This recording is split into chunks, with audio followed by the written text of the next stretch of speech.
Well, hello. So, who are you? I'm surprised you have to ask that. I'm Michael Lambert, fellow in social inequalities in the Department of Sociology at Lancaster University. And what do you do in the department? So two things mainly. The first thing is I'm the research and engagement lead for the Centre for Alternatives to Social and Economic Inequalities, whose mission really is to think globally about inequalities and try and bring some world-leading authorities' expertise and understanding in rethinking what it is and to understand it, but then also to act locally and try and develop implement, work with other organisations and people to bring meaningful alternatives into the conversation. And this is about trying to support the work of colleagues within the department, promote and support their research, host events and try and showcase some of this research and the kinds of activities people are involved with. But also it's about foregrounding inequalities in the existing work that people do to try and showcase that it's not just simply social alone, that the social is inextricable from economic, and those in turn are shaped by a whole range of other issues as well. The reverse side of that is the kinds of research that I do. So a bit of a cheat being in a sociology department that I'm a historian mainly, and I study welfare, the state and the political economy of 20th century Britain, but it also inevitably extends to its empire as well. And I suppose you could group that into three areas based on the bits that I've done so far. That firstly, I did my doctoral thesis on so-called problem families, which explored decision making by the state, authorities, professionals, social workers, in working with people who were living in poverty effectively and how they navigated that and how effectively their structures of power and subordination. I then did a period when I was at Liverpool Hope University, where I explored histories of child protection, which kind of took up those same kinds of issues and took them a step further to try and explore some of these issues in a broader context. So rather than looking at policy changes and their impacts on how structures of services were organised and developed, it was about seeing these underlying continuities of paternalism, of patriarchy, and of how they're manifested in the decision making of the welfare state. More recently, I then did a postdoctoral project looking at decision making within the National Health Service. So this was mainly about how outcomes are reached, how resources are distributed, and how services are organised. But again, it's building on that same kind of understanding. And then more recently, whilst I've been at Lancaster, I've taken that idea of thinking globally and acting locally to kind of foreground what I do. So I've done quite a bit of research on the National Health Service social care within Morecambe Bay in the 20th century and how those histories inform its present, but then also looking at international dynamics, so about colonial development and welfare in the 20th century, particularly in Uganda, and how this has shaped our present understanding and ongoing relations that in the context of a global pandemic, they're still very much with us. So is it right to say that you're always interested in connecting that really kind of local social relationship and how those transpire into the forces that are much, much larger? I think so. I think that's my kind of hook in trying to bring together this kind of robust empirical approach that sees things as happening as materially based, and then anchoring that to the broader kind of social structural forces of power, political economy, and ultimately of capitalism. So when you say empirical, that's interesting because you are a historian by training. So you don't normally associate historical research with empirical research, which is usually about going out and talking to people and things like that. Tell me what's unique about your approach as a historian doing social research. So it's about how I go about doing it. It's mainly through archival sources. So at a formal level, they're usually the traces and fragments of organizations, institutions, the great and the good, and their activities. So that could be a social work organization, that could be a National Health Service organization, or it could be, any number of local authority, the government, the state. But there's also another side of this, that it's about capturing the voices and views of people who are traditionally subordinated and marginalized within this as well. So there's also quite a lot of oral history, which again, it's about speaking with people who are in power to an extent and trying to understand the views of elites and authorities, but also then people who are impacted and affected by this and trying to foreground and center what they do.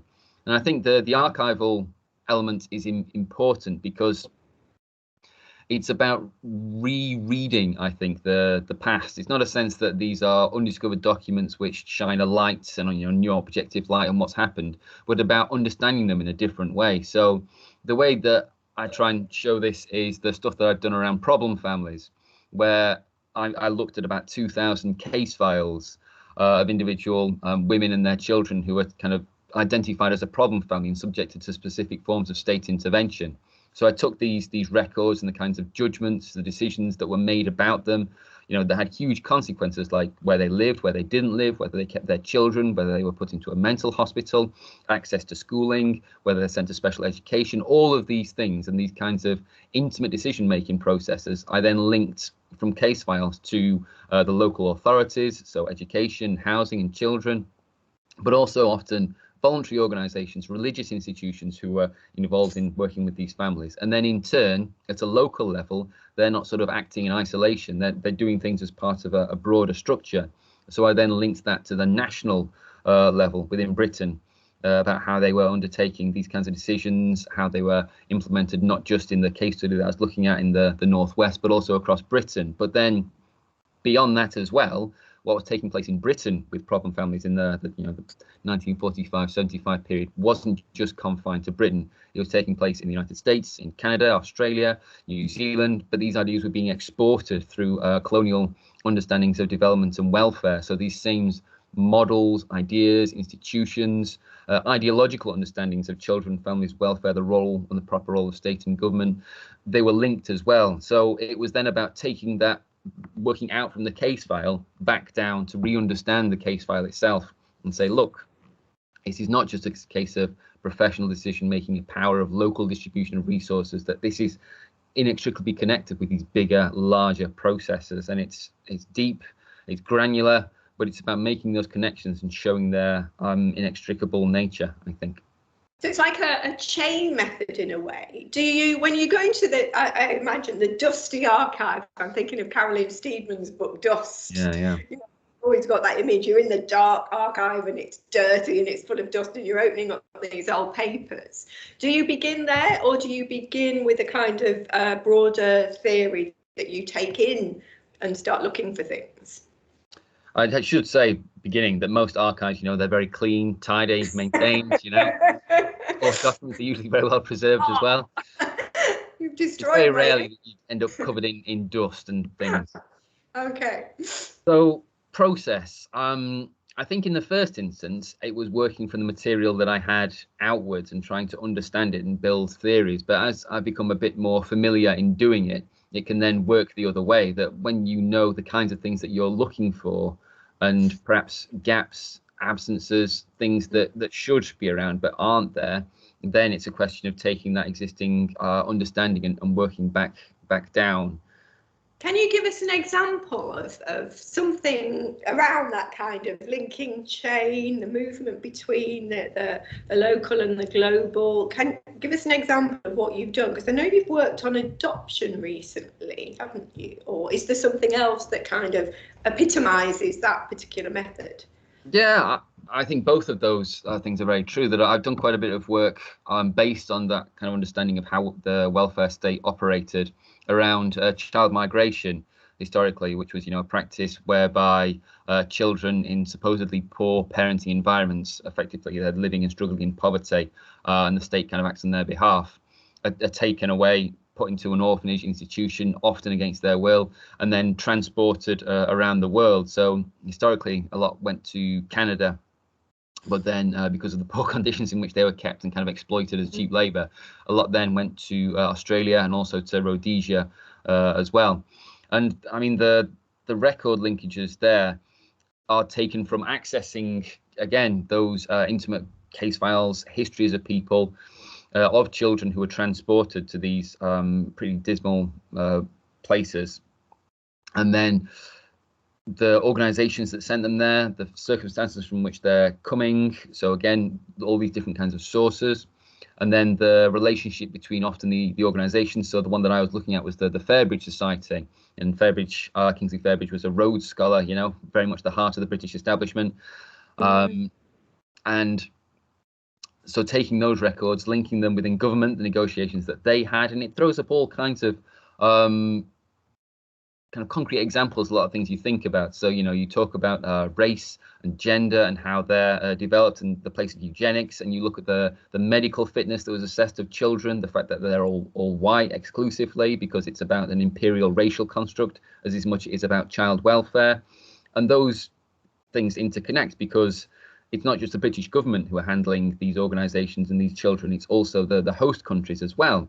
So then you look at the records, Australia, Canada, what they think about it, but then also at a granular level, the inspections that are taking place by local governments and federal organisations in Canada and Australia. That part of the reason that it became so scandalous is because the local child welfare services there were going to these sort of farms as they were, and seeing pretty awful conditions, seeing pretty horrendous abuse, and then in turn that abuse is covered over because, you know, it's a Rhodes Scholar organisation. We've got to protect their identity. The same is true in a broad level about the adoption. That forced adoption took place in Britain, Canada, Australia, and, you know, most of the Western world, in, you know, Spain, Greece, beyond, as a way of trying to build the nation, build the state, build this kind of national identity, and about taking children away from so-called unfit parents for whatever reason, often either, you know, morally because they were unmarried, or politically. I'm thinking here of Greece and Spain because they were children of people who were dissidents of the regime. And again, it's using those archives, using those sources, using those items of information of state contact effectively to re-understand those processes, those silences, I think. So you're doing this incredibly forensic work that's exposing all these legacies of, you know, various forms of racism that are global, and about how the welfare state is implicated. Is anybody listening to this? Because it's you know, you showing these huge, really, really significant inequalities that are being generated. Is anybody paying attention? Can you make them pay attention? I'd say yes and no. No, well, because it's very easy to see these things in historical hindsight. That a lot of the inquiries that I've been involved with, they're kind of looking back at a historical moment, recognizing or having a reckoning about an injustice and bringing it to light, but then basically trying to either brush it under the carpet or saying, we've had this reckoning, we've had this moment, it's all happened in the past. Right. Of course, this doesn't continue through to the present. Yeah. And then when the ultimate point is to say, look, these pasts didn't just stop, they carried on, they're still there, they're still with us. These kind of sedimented and layered histories are the traces, the fragments that shape what we're doing now. We need to examine how adoption is still done in this country, about how particularly the current government pushing forward this kind of idea of closed permanent adoption again, which is exactly the thing that's been a subject of inquiry, about how problem families in the 1940s and 50s, the way that the state operated is exactly what the coalition government brought in with the Troubled Families programme. It's these current issues that then people are a bit less willing to listen, because bad past, good present, it's a comfortable, familiar narrative, but the bad past means we should examine what and how we're doing things right now, and that's more difficult.